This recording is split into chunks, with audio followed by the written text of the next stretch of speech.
Are we live? Do we have sound? My last live stream, I forgot to turn the microphone on. Isn't that cute? But this is Steve's carport, and he wanted it to be a 12-foot. He wanted it to have a 12-foot opening. So with our two 6-inch columns, we ended up with 13 feet outside to out, and then it's 40 feet long. And he has this 2-foot drop, it's basically 27-inch fall from one end to the other. So that introduces a little bit of interest into the building the thing. So he was wanting me to make, well, first I did this, I built this model, and then I sent it to him, and he said he liked it. So now I'm going to go into more detail and talk about how he can build it, because he wants to build it himself. And I'm not sure if I've got all my layers worked out yet.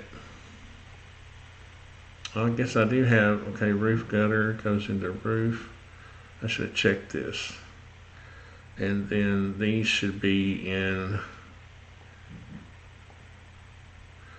these posts should be in the wall layer.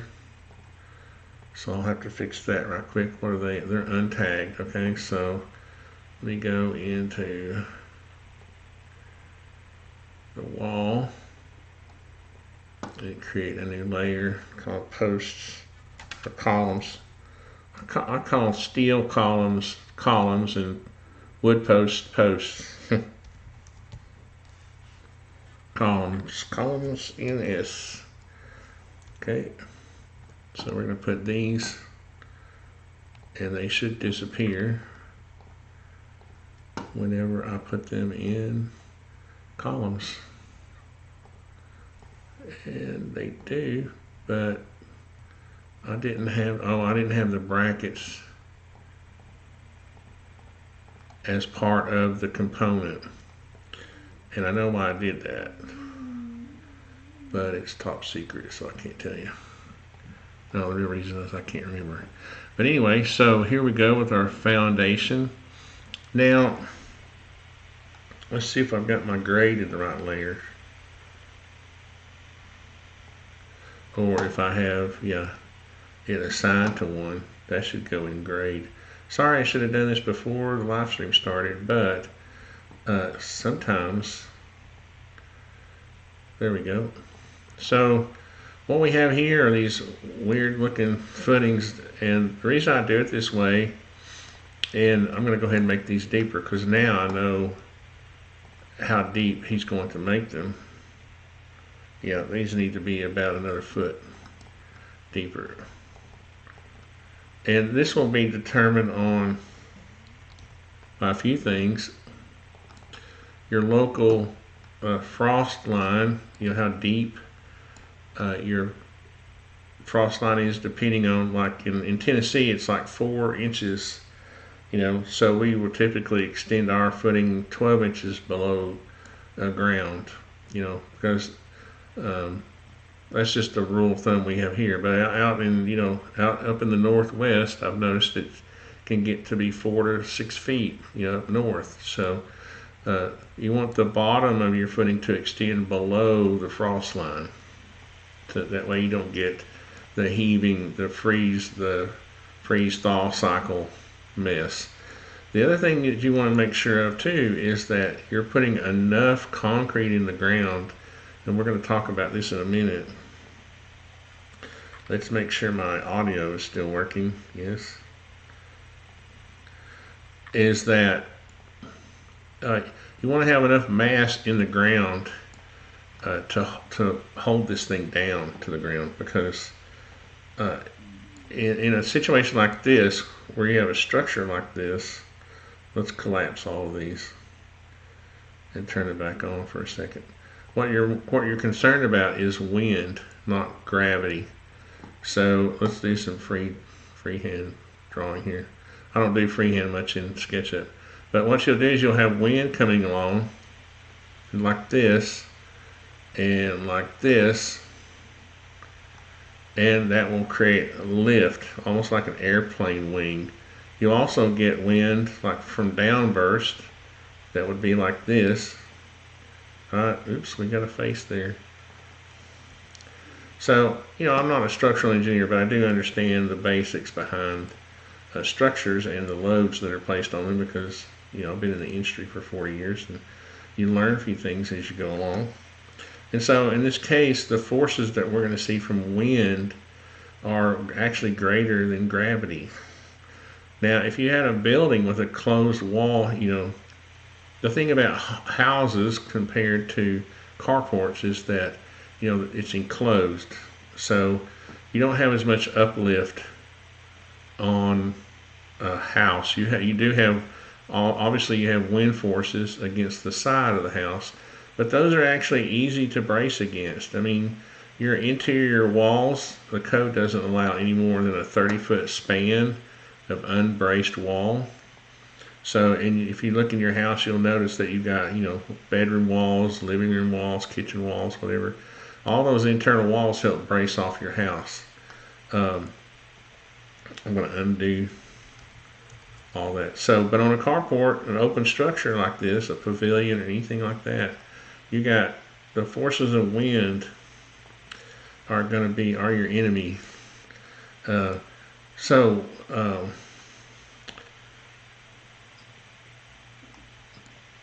of the things I did really quickly was look at the roof load, and let's see, that is the wrong thing, so I'm just going to have to tell you what it is. The basic roof load is about 15 pounds per square foot. We've got 560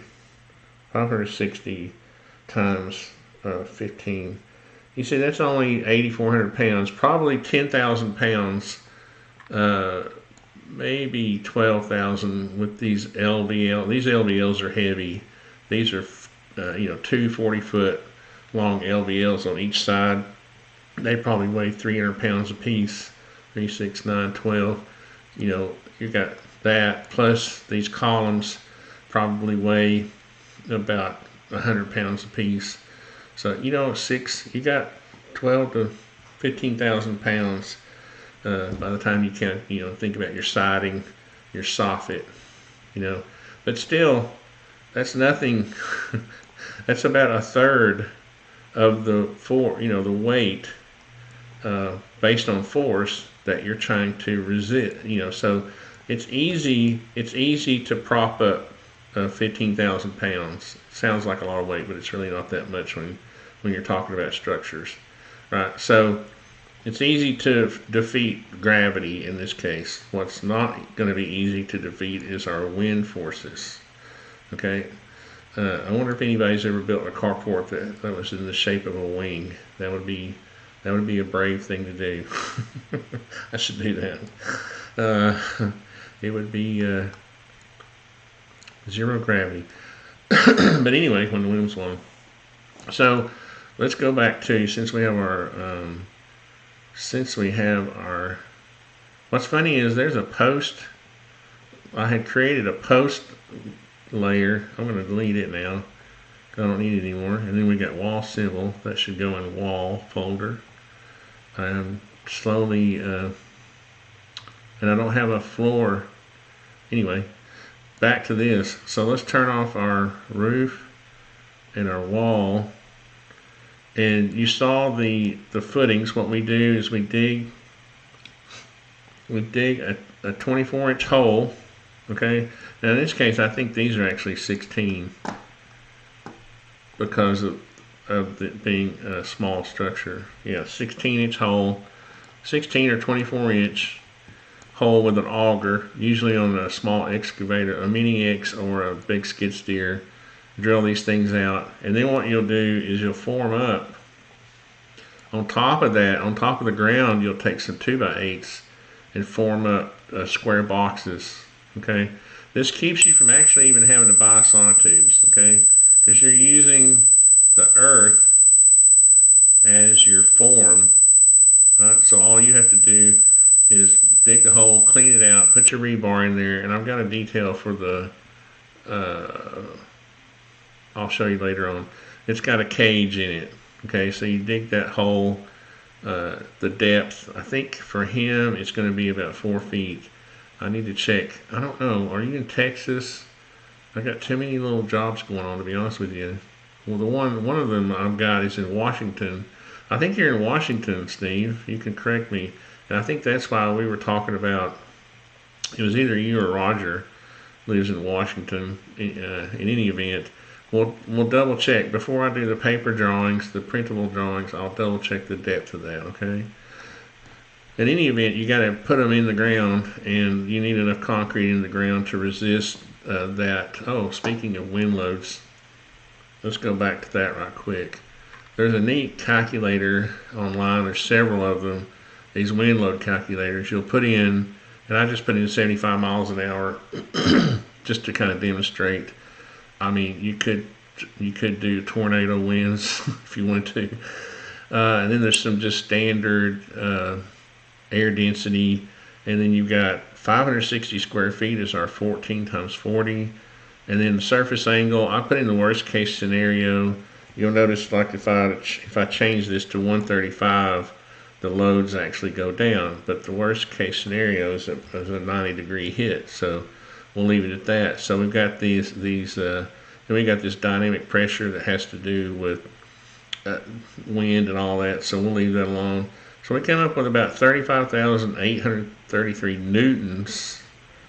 And then I go, since I'm not a scientist, I had to convert that. So I came up with about 5 pounds per square inch. Okay, so if we go 560 times 12 equals times 5 is like 33,000 pounds per square foot.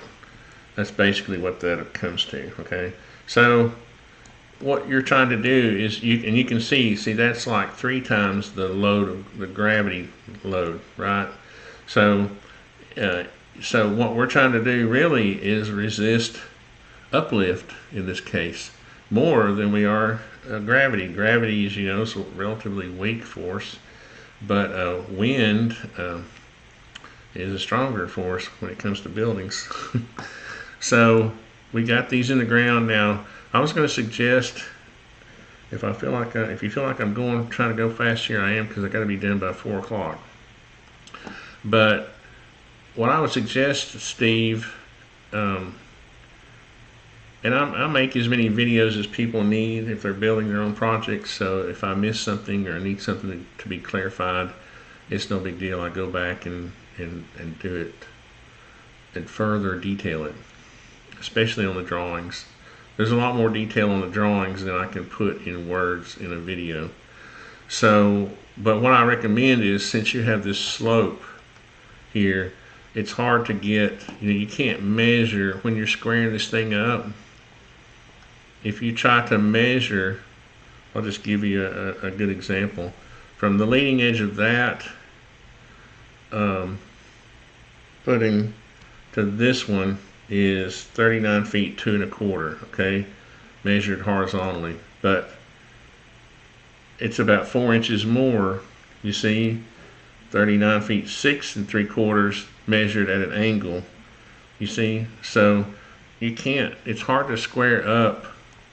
If this was level, right, you could lay these out with just using the Pythagorean, measuring your diagonals. You could get this square, right? But 2 feet, 27 inches is a pretty decent amount of fall. So, but that's another reason to make these footings, at least 2 foot square. You're going to have plenty of room, because you can get your anchor bolt within 6 inches of this edge. So you got a pretty decent amount of room here to get your column on the footing and still be okay. But I still would recommend, anytime we're building anything like this for a customer, I have my surveyor come out and stake these things out. And that might seem silly on a carport, but I know it's going to be accurate. I also have him pin my footings. So he'll come back after the footings are on there, and if we have the footings a little off, we'll still get a little nail, you know, right in the center of the footing. Well, not in the footing. It'll be in the center of where the column goes. You see, then you would be able to lay your columns out. So let's go on to the columns, because I think what Steve was mostly interested in was how, and I don't actually show it yet, how these things are fastened down. And shoot, that means I need to go get an anchor. So what we need to do now is go to the typical, I have a file, a SketchUp file for typical details, and where is it? I can't read. There we go. Typical details. Let's open this. We'll save this. And I'm pretty sure I have there's some brackets I was drawing for another job. Yeah, here's a detail that I have for wood posts. And I did a little section, like a cutaway of the concrete to show the anchor. But what I want to steal from this is this wedge anchor. Copy. And I think that's all I need. Well, I'm going to need, let's see, I'm going to need these lag bolts too. I'm going to paste this right here, and then I'm going to steal. I'm going to say, I'm not going to save it. So what I want to do is take one of these, cut it, paste, oops, paste in place, and then select this and copy. Now go back to Stevens. No, I don't want to save that. And I will paste this stuff here like this. Now what you'll have, I'm not gonna take the time to drill these holes. I will eventually, but not in this video. But I just wanted to show Steven how this is going to work. Now, what you want to do is you're going to want to use at least 2 of these. I checked. These have about a 3,000 pound, what these are 6-inch, long, 1/2 inch by 6-inch wedge anchors. Okay, and I may have to make this plate a little bigger. 10 inches may be big enough. Oops, 5 inches, not 5 feet. Okay, so it'll come about here somewhere, and then it'll be down in there. Get down, get down, get down. Okay, and then you'll have one over here, and I'm gonna fix these to where they're perfect. But I'm just trying to show you right now. Now, the reason and what I'm going to do is I think I made these posts, these columns. No, that's right. They're all different heights, so I couldn't make them all the same component. These 2 are the same component, those 2 are the same, and those 2 are the same. But anyway, what you'll do is you're going to want to put these anchor bolts, these wedge anchors, in this axis, on this axis right here. Okay, and this was one of the things I wanted to bring up. This axis here, not on this axis, because what you get on a carport like this, and that's why we have these angle brackets, is you'll get the wind blowing against this, you know, horizontally, laterally, and so what you'll have, these posts are like big levers. You know, a wrecking bar, a crowbar is a big long steel lever, right? And it has a hook on the end of it. When you start putting force up here, I don't know how many times that's doubled, but the force you want to resist is this force right here. You want to resist that force right there. Okay. Okay, so you got to worry about uplift, and that lateral bracing. Okay, So we have to make sure that each one of these, I checked, these will hold about 3,000 pounds each uplift. Okay, so two on each column is going to be plenty. You're going to need at least two. You know, 2 is a minimum each column, but 12 of those is plenty. That's 36,000 pounds, and we came up with 33.6 on the total wind loads. So, and so that'll take care of your, you know, the anchors for those. Now, if you wanted to just really get anal, you could put 4. And I'm not calling that anal. I'm saying, you know, most people, you know, maybe if you were building a bigger structure and you had 20 of these columns, you know, that's one thing. You've got 6, so you got to decide. This is kind of your minimum right here, okay? If you really want to have insurance, you know, you'll put 1 on each side, okay? But I don't think it's that necessary. It's just one of those things, you know, if a tornado hits this thing, I'm not sure any anchor bolt's going to hold it down. It's going to fall, it's going to fly away. You can only resist so much force, right? So here's, where are we? For some reason, I don't have the plates on my columns. I did a bad job of getting ready for this video. So I'm going to put this right now. I'm just going to put that lag bolt right there, because really what it'll do, I can go ahead and put it in one spot where it's going to go. This lag bolt, I'm thinking, is at least a 3-inch. Is a get over there. Is like a, let's move this down a little bit, and then in the center like that. I think these are all components, so I think I can cut that. First of all, let me copy one. I want to save one for the plates I'm going to put. So I'm going to cut this one. I'll go in here and I'm going to paste it in place. Yeah, you see now each one of those brackets has a lag bolt. Now that was smart, Tony. See, I'm getting smart in my old age. So now that's why you make things components, if you're going to have a bunch of duplicate of that item and you think you might have changes in the future. What I forgot to do was put the plates I had prepared. You can see I was getting ready to. I must have ran out of time on that video or that work session. But this should come out about 3 inches at a minimum. You see, so what you'll have is, and you can either put a big plate up there like to do the whole thing, or you can have your steel guy, do it this way, where you just have a little tab come out on each side like that. So either way, you're going to have birds building nests up here, so you can't really avoid that. But so let's see, that means this other one is getting fixed too.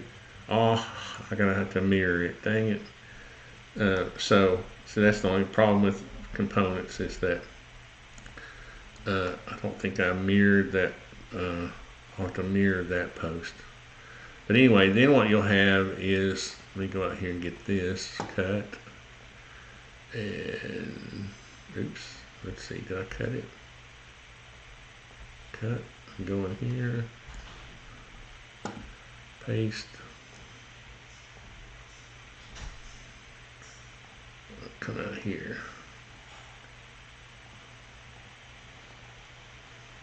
What you're going to want to do is put it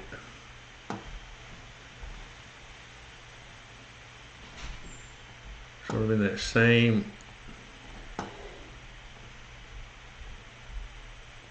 like that, and then you'll have one over here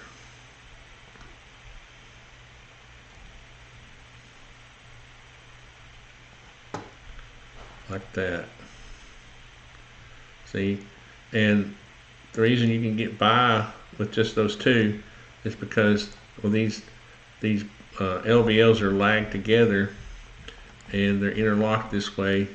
This is important. You need to pay attention when you're doing these things, is, you know, have them offset like this, where this one can go into that one, this one can go into that one, this one can go into that one. That's the best way to do your corners on your LVLs. And then all I have to do is mirror this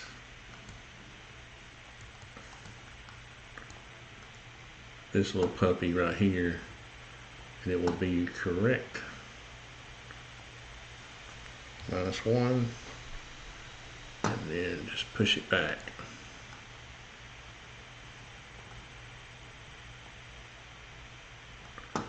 What did I do? Felt like that didn't feel right. What did I do? I thought so. There we go. And that's the same on except these in the middle. Let's see. Yeah. These in the middle, you'll just have on each side, you see, 3.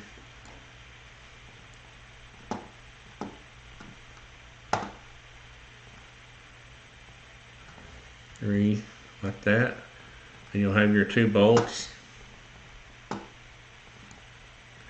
you know, one on each side. And now that should have fixed this one over here, because those 2 were components.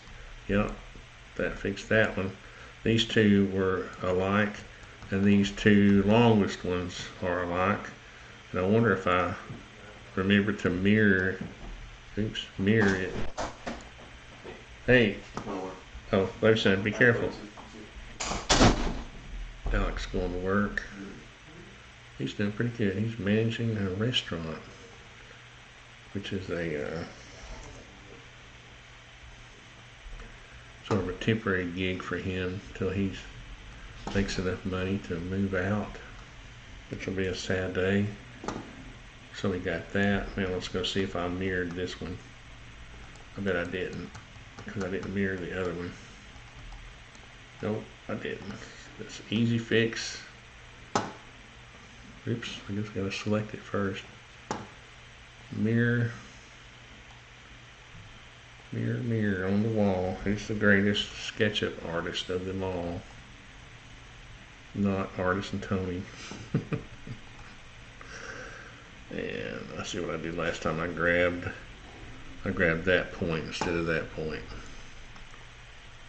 So there you go. And then they all have lag bolts going up into the beam. And oops, these braces will resist lateral movement also. You see, the point of these angle brackets are, remember when I did that demonstration of cocking the column over, that will resist that being able to get into that configuration, because you can see it won't be able to do that. It won't be able to, because if I do that, that angle changes between the 2. The relationship changes between that, right? Well, that's what that angle bracket does, is it holds that leg stiff so that it cannot put that torque on those bolts, those lag bolts, which or wedge anchors. And what happened to my, well, that's weird. I thought I didn't put those in. Let's go ahead and cut those out, and we'll go in and put them back in there, paste in place, and see that. Then now we've got them over here on this one. Yeah. Components are a beautiful thing. But anyway, so now where, you know, we had a given force on pulling those bolts out from a lateral load, wanting to tilt that, you know, that big lever, leaning it over and pulling this out, right? Now we've counteracted it to some degree. Again, if a tornado hits this thing, it's a goner. But if a 75-mile-an-hour wind hits it, you know, that's what's that? Tropical storm force winds. can hit this and it will stay afloat. So let's turn on our roof now. I've already kind of explained these, LVLs, how they go, interlock. Now what we normally do on something like this, the reason I explain that is because we normally would put these LVLs up one at a time because they're so heavy, right? So you put this outer layer up first. You can kind of temporarily nail it together until you get you can run some screws or lags into it, and then you come back and put on the inner layer. So you would put them up one at a time, just making sure that you get them overlapped properly. Okay, and if you don't get them overlapped properly, it's not a tragedy, but it's just a good practice. Let's see if we have any questions before we go to the roof. The roofage. No questions? Are you people tired? Is it Saturday? Are you chilling? Let's turn on the roof now. And we'll turn off the metal roof. I said off. What did I do?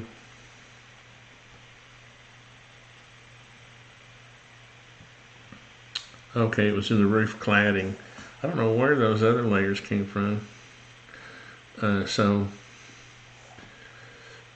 let's see, and then we'll turn off the sheeting and we'll talk about the trusses first. Let's turn off the soffit too to get rid of that. Okay, so I noticed I haven't done these. What I like to use are structural outlookers, and I'll show you what they look like. This is like honestly, this is like a chancy way to do it, where you just block between the barge rafter, that's this member, and the house line truss, the gable end truss. It's kind of a cheap way to do it, but the best way to do it, I'll show you how, is what we call the structural outlookers, or lookouts. People call them by different names. We'll edit this truss assembly and we'll go down to outlook structural, yes, and I like to do them vertically if I do that, and this will take on a different, whole new personality now. This is the actual strongest way to do this. What you'll have, and I'll show this, and that's why you see these, where's my trusses?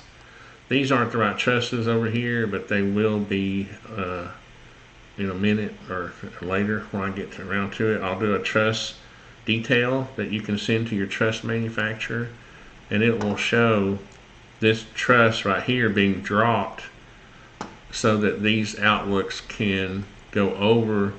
So what happens is, you see now these 2x4s are cantilevered from here to here. When you nail your decking on top of them, it creates another resistance to the downward force you get when you put a load on this barge, on this overhang over here. So that's really the absolute best way to do that. And then, I interviewed Nathan Wilkerson, the guy who makes the extensions that I use, the Medique truss and wall and foundation, and he's going to fix this for me, because these actually, in the industry, we put these on the inside of the let's see, this should be mirrored. Last one. I think that's how it's going to work, and then move it.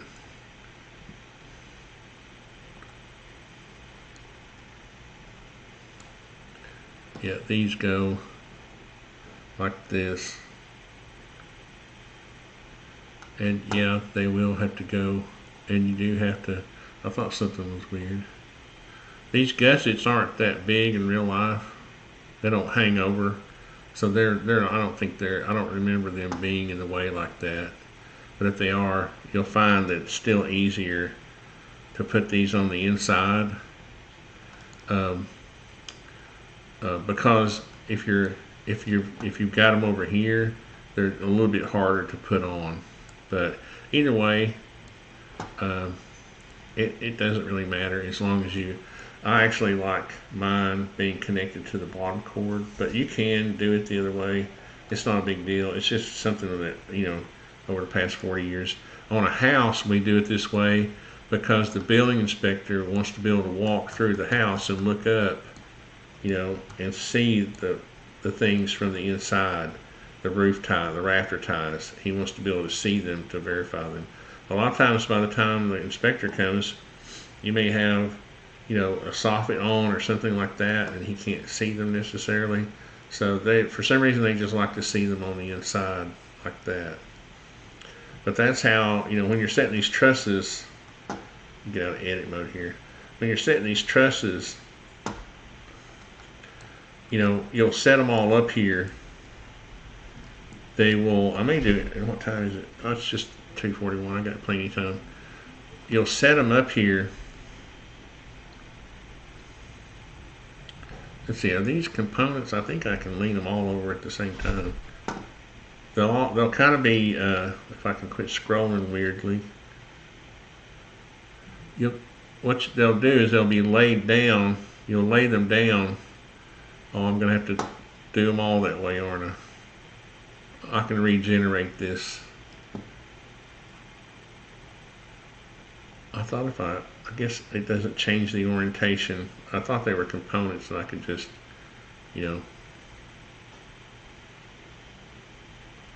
So what you'll do is you'll lay all these trusses up here like this, like dominoes, right?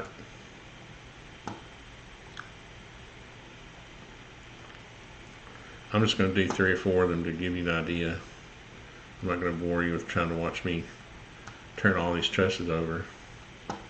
I just wanted to let you know and this is, you see, so when they're all laid up there like that, then you start from this end, and you'll start and raise this one up, then raise that one up, then raise that one up. But we typically lay all the trusses up there like this. Now, what you'll have to do in a house, normally, in order to do this, that's one way to do it. It's just occurred to me. In a house, we normally have interior walls that make these stay up so they don't flip over. So that may not actually be the best idea for this. It's kind of funny. It just occurred to me. Like I said, on a house, we normally have interior walls that when you lay them down, they're laying on them. So what you might have to do is get your buddies to help you just hand them up one at a time. And what you'll do is you'll take this first truss here and you'll stand it up, right? You'll stand it up and brace it off. You'll have, I've got a couple of videos on this.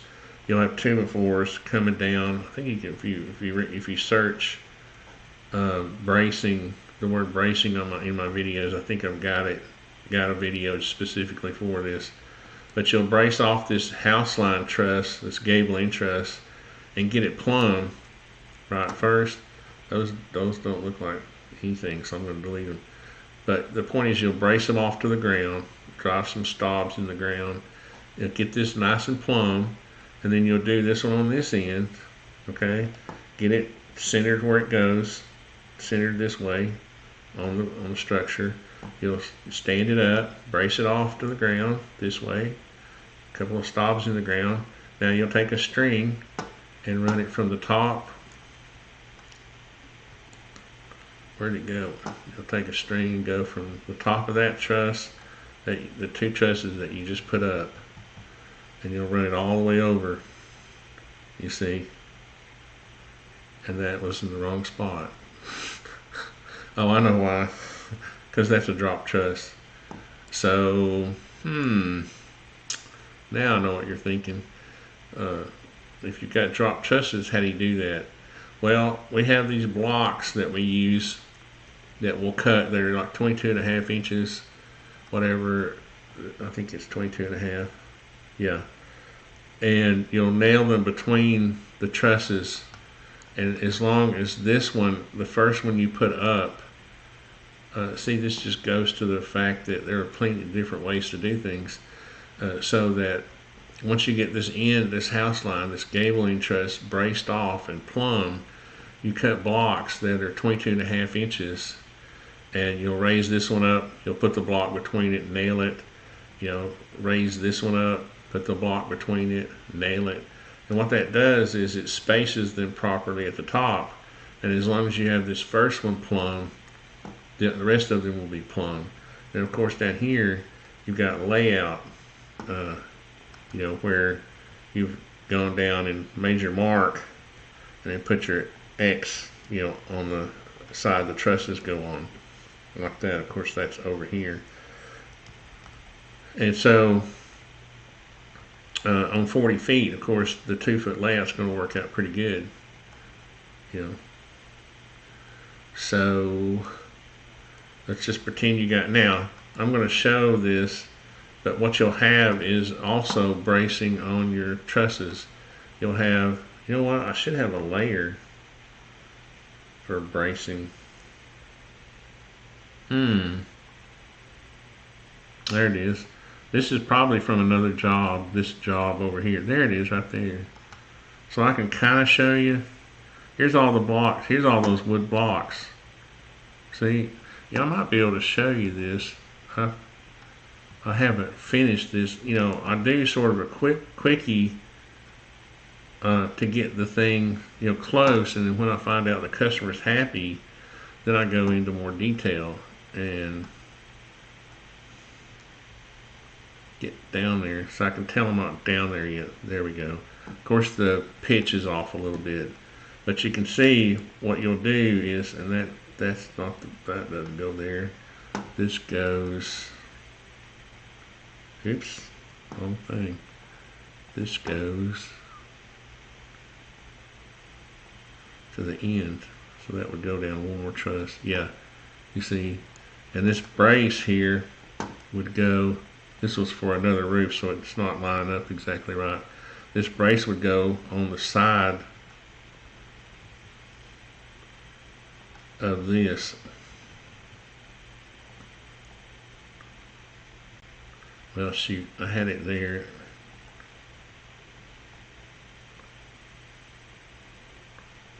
Like that. You nail it on the side of that one, and then you brace it off. You put your block down here. Normally we do a whole purlin where it runs from end to end. That's what you need to do. Oh, right here it is. I see. Remember this, I was telling you this was from another job. So right here is your purlin. And I really need to, get this right, and I will. But I wanted to kind of just demonstrate how these blocks work. And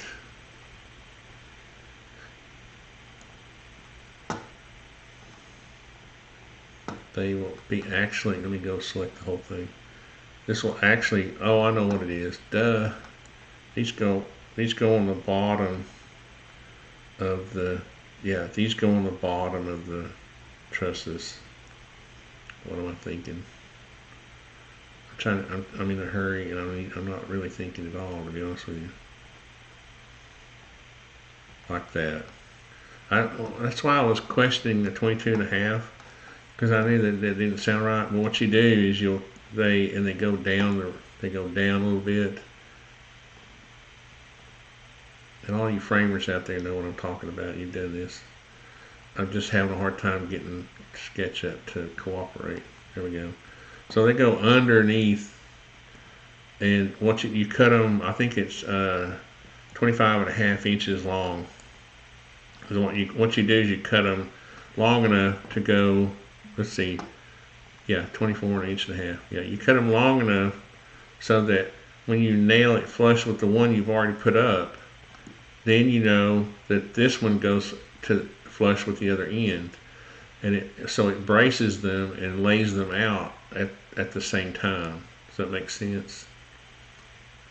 Now, back in the old days, what we used to do is take studs or 2x4 plates and just lay them up here, and we would lay out 2 foot, but we would put the layout on a 2x4 up here on top, and then once you get up to that point, once you can deck the roof up both sides up to that point and then tear those 2x4s off. But what you're trying to do is keep these plumb and on the layout at the top. So that now my framer, Paco, he likes to do these blocks and just leave them in there. you know, because, you know, he doesn't like taking stuff down. But me, I don't like cutting all these little blocks. So what I'll do is I'll take and lay a 2x4 on top, and I'll just lay it out. So it just goes to show you again, there's many different ways to do this. But I'll go over this bracing again, Steve, whenever we get to that point, because I plan on helping Steve all the way through this process. I've got several customers that I'm helping build their own homes this way, and they'll call me and say, hey, how do I do this? And I'll make a video for them. So this is just a sort of a general overall video. And of course, then we do our decking, our 7/16 OSB, and I should have turned the gutters off, but I didn't. They're not on yet. And then we would have our roofing metal, called roof cladding. And I don't show the trim, but you'll have edge metal there to cover up the edge of it. And then we'll have soffit. And we'll have a ceiling material on this too. I think he's going to do that, I'm pretty sure. And these purlins will be not there. They will be up. And I'm not sure why they... I think what it is that this was something else on that particular job I was using. It doesn't really apply. But this purlin, what you would do is run this 2x4 all the way. Let's see, that would be to, you know, wherever it would be to the back side of that truss. So it would go from here to that point, and then go all the way down the middle. And what that does is, let's see if I can grab it, see if I can get lucky.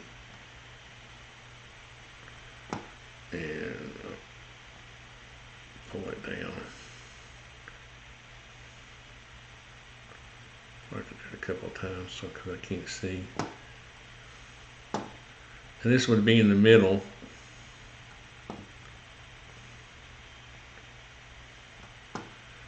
And what that does is you lay it out too on 2 foot. You know, you'll have your marks with X's on it, and what that does is it helps brace off the roof, but it also keeps your trusses on layout 2 foot apart. So if you're using like a you know, apply any kind of material that's, you know, has a length, which they all do, and they work on 2 foot centers, then that 2x4, because when you're putting up trusses, you know, trusses are cool because they're engineered, right? But they're only 2x4s. Most of them are just 2x4 cords. So they're kind of wanky, to be honest with you. They're kind of like pixel sticks. You know, once you get it all together and all braced off, it's really strong, but until that point, you know, they just need help. And one of the bad things they'll do is, because a lot of times they'll lay out in the yard or you know, on the site while you're waiting to get the roof ready to be framed up. They'll lay on the ground and the bottom cords will get kind of bent out of shape. Again, because they're just 2x4s. And what this purlin does is it straightens them all back up. You see? Because you make sure they're straight before you nail it down. And that's kind of the purpose. The purpose is to get those all straight and on layout, and then it also gives you something to nail this angle brace to, and that angle brace helps keep the roof braced off in this direction. And I'm going to go ahead and delete these 2x4s because I don't like them. They're ugly. So that's a quick overview. Let's see if I had any comments or questions. Hey Richard, how's it going? How's it going, dude? Lots of work has to be done. I got like 5 drawing projects I have to get done in like a week. It's terrible. Terrible, I tell you. Let's just put this on the front view, and then I'll turn all my layers back on. So now the other thing I have to do is, and I've talked to Nathan about this, he's going to fix it so I can have a vertical adjustment on this siding. I can't fix this siding until I'm done, because if I do, let's see,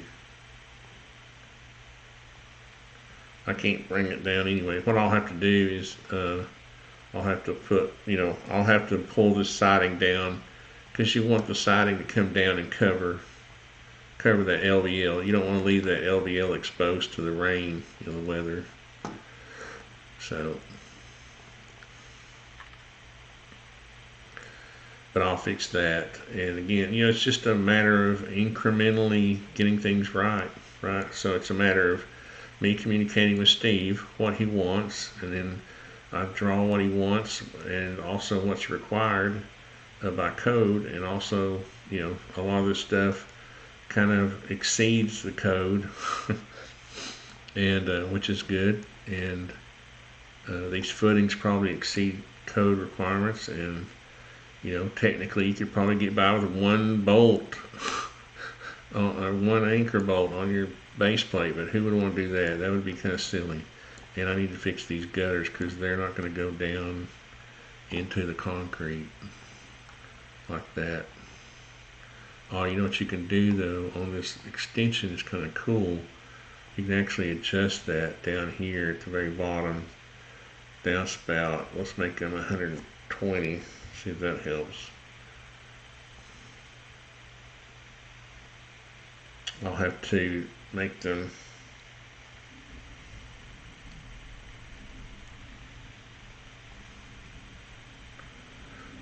well, that's crazy. Well, I forgot there's a 27-inch difference, so I'll have to go in once this roof is all good, and I can explode it, because that's what I do. But I don't want to explode it, because up until the point where I know it's going to not change, because up until that point I can edit the roof. Let's say Steve says, oh, I want a different roof pitch. Well, I just go in here and say, change it to a 312, which would look ugly. But at least I could do it, you see. So I'm not going to do anything to screw that up until I know. Once he says he's happy with everything, then I go in, I'll fix these, I'll explode these downspouts, and then I'll be able to make them different lengths.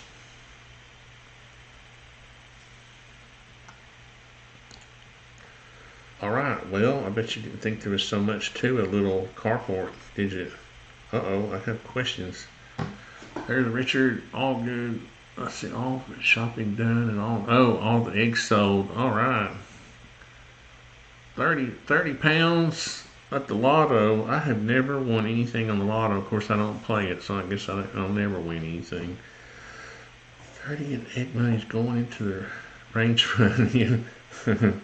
That's funny. An egg will buy 1,308 round. Oh, I wonder how many eggs it would take to buy it. A couple. If you were trading them, if you had to trade eggs for 308 rounds.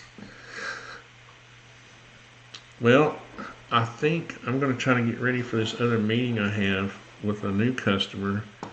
And so I hope that was informative for Steve and other people watching. And it just kind of was an overview to show him what I'm thinking. And then he can get more acquainted, because he wants to build this himself. It shouldn't be too hard. The hardest part really is going to be getting this thing laid out to where, these columns are square and at the right dimension because of this slope. And so that'll be, if you can come up with a way. What you might want to do, Steve, is make yourself a template for this bottom, like a 10-inch or 12-inch. I think I may change these to 12-inch, but they're okay for now. If you had a 10-inch square piece of plywood or cardboard, you could lay them on the footing and then pull yourself a string, down there like that, and get them lined up, the main thing is if they're not perfectly square, just to make sure your dimensions are proper. But you could mount these two columns up here first. They're going to be easy because they're in close proximity and they should be on the same elevation. These are 8-foot columns here, right? And then you'll have something like a benchmark. You know, you can measure. You can make these columns will stand up by themselves. That's one thing nice about a steel column with a base plate on it. It'll just stand there by itself. You could stand it there and then try to measure horizontally, you know, because that's the way you'll want to measure these. These stinking gutters are going to have to go. Dang. But you know, because if you stood that one, you know, if you stood it up, then you'd be able to measure horizontally to get it in the right position. You see, because if you're measuring at an angle, it's not going to be the right. It's not going to be 40 feet. If you measure down 40 feet, we'll just demonstrate this. If I go from here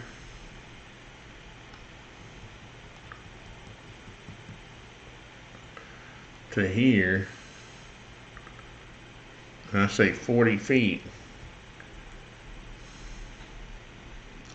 Oh, that's right. It was, I didn't actually, did I do it from the right point? It's out to out that's 40 feet.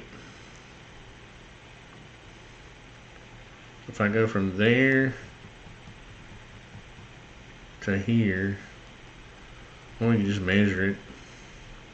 See, at an angle, well, there's only 3/4 of an inch difference. But you see, that's going to make a big deal. Let's just call it an inch.